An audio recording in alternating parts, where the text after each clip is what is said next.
Bonjour à toutes et à tous, ici Sassa pour le décryptage de la rédaction. Bienvenue pour le dernier épisode sur le musée des affaires parlementaires à Houphong, dans le sud de Taichung. Il est situé juste à côté de l'ancienne assemblée provinciale, devenue musée des temps démocratiques. Deux musées très intéressants pour comprendre l'histoire politique de Taïwan et en particulier la démocratisation. Aujourd'hui, nous abordons l'évolution du système parlementaire.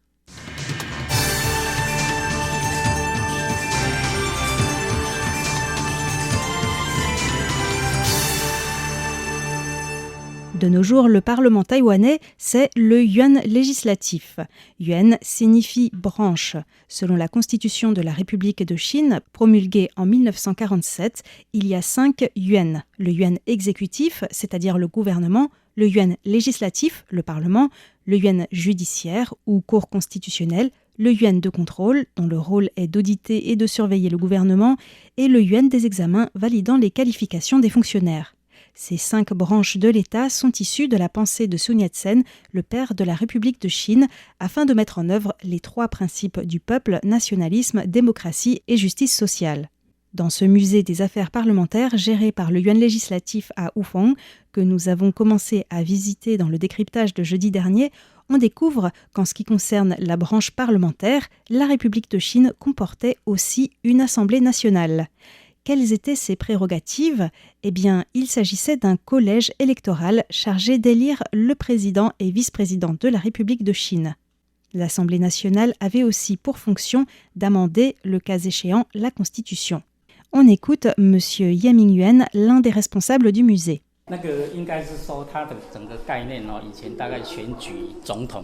Ce concept d'une assemblée pour élire le président et amender la Constitution correspondait plutôt à l'esprit de la Constitution en Chine, car c'est très vaste.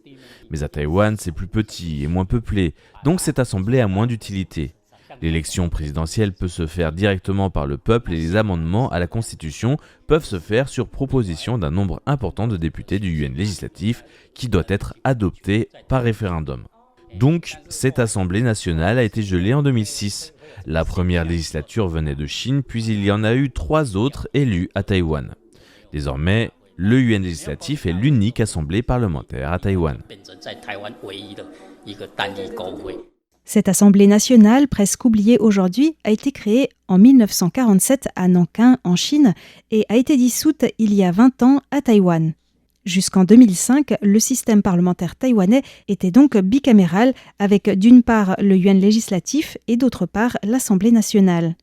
En théorie, le système était même tricaméral, puisque le yuan de contrôle était considéré à l'époque comme appartenant à la branche législative.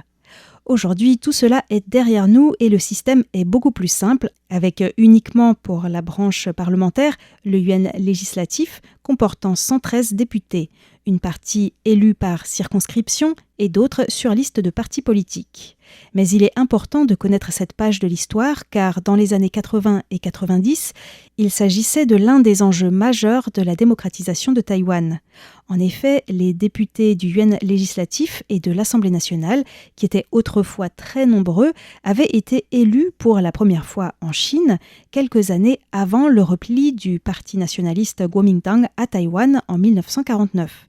Suite à la défaite du Kuomintang contre le Parti communiste dans la guerre civile, les 2 chambres parlementaires ont été transférées de Nankin à Taipei avec leurs députés qui avaient été élus dans les provinces de Chine. À la fin de leur mandat, au début des années 50, que faire ? Il était impossible d'élire de nouveaux représentants dans les différentes provinces de Chine. En effet, le régime nationaliste ne contrôlait que la province de Taïwan, les îles de Jinmen et Matsu, qui appartenaient à la province du Fujian, et jusqu'en 1955, les îles Tachen de la province du Zhejiang. Sous le régime autoritaire de Chiang Kai-shek, le yuan judiciaire a décidé de reconduire les mêmes députés jusqu'à ce que des élections puissent avoir lieu dans toutes les provinces de Chine. Vous vous souvenez peut-être de l'interview que j'avais faite d'Alex Desmules qui avait consacré un mémoire de master à Sciences Po à l'objectif du régime nationaliste à Taïwan de reconquérir la Chine dans les années 50 et 60. Alors que cet objectif devenait de plus en plus irréaliste avec le temps, eh bien les députés des 2 assemblées vieillissaient à n'en plus finir. ce qui leur a valu le surnom de Parlement perpétuel. Certains députés sont restés à leur poste pendant plusieurs décennies, comme l'explique M. Ye. Actuellement, c'est seulement la 11e législature au UN législatif parce que les députés de la première législature sont restés à leur poste pendant plus de 40 ans. À l'époque, organiser de nouvelles élections législatives pour mettre fin à ce Parlement perpétuel était parmi les principales revendications du mouvement pour la démocratisation de Taïwan. Bien qu'il y avait eu quelques scrutins intermédiaires pour remplacer les députés décédés et pour pourvoir à de nouveaux sièges qui avaient été créés, les militants considéraient que les députés qui venaient de Chine depuis 1950 ne représentaient pas Taïwan, mais la Chine. Donc c'est un jalon important dans le processus de démocratisation de Taïwan.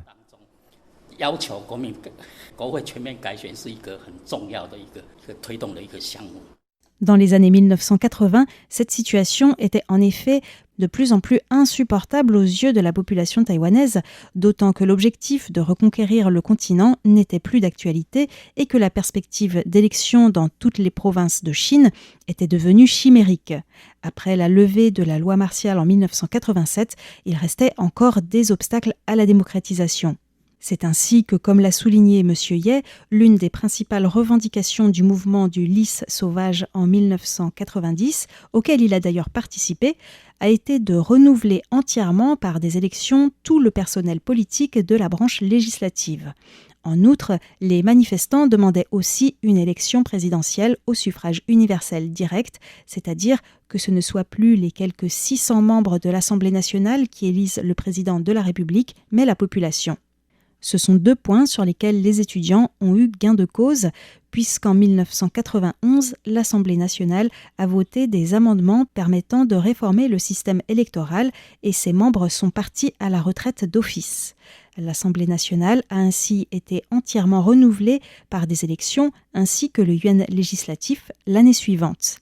C'est en 1996 que les Taïwanais ont pour la première fois pu élire au suffrage universel direct leur président de la République et c'est Lee Teng-hui qui a été réélu, mais cette fois-ci plus par l'Assemblée nationale mais par le peuple.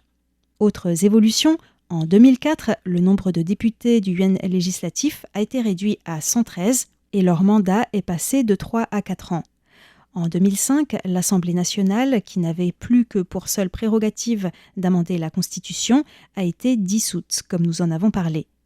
Depuis, amender la Constitution se fait à l'initiative du yuan législatif, où l'amendement doit recueillir l'approbation de 3/4 des députés avant d'être soumis à un référendum. Dans le musée des affaires parlementaires à Hufeng, on trouve aussi des objets intrigants, par exemple des balles de ping-pong. On écoute Zheng Ruitian, un autre responsable du musée.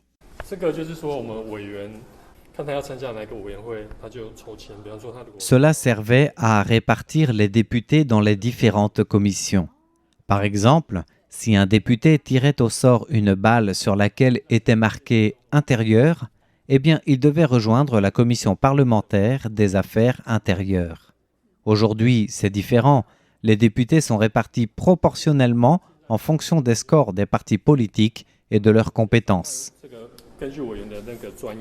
Un autre objet a aussi retenu mon attention. Des baguettes à tirer au sort dans un pot en bambou, un peu comme dans les temples quand on tire des baguettes divinatoires.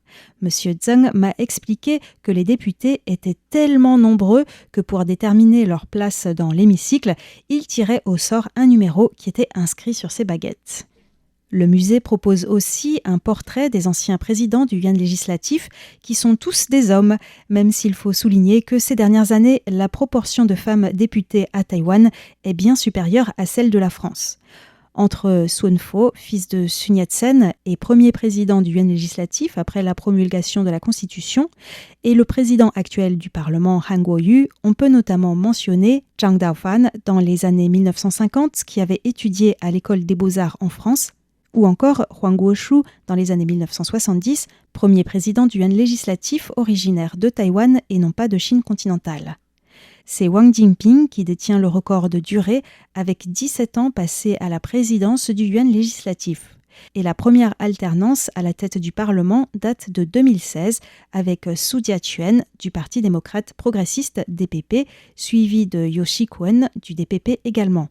Depuis 2024, le yuan législatif a de nouveau une majorité du Kuomintang, alors que le gouvernement est du DPP, comme dans les années 2000, lorsque Chen Shui-bian était président de la République.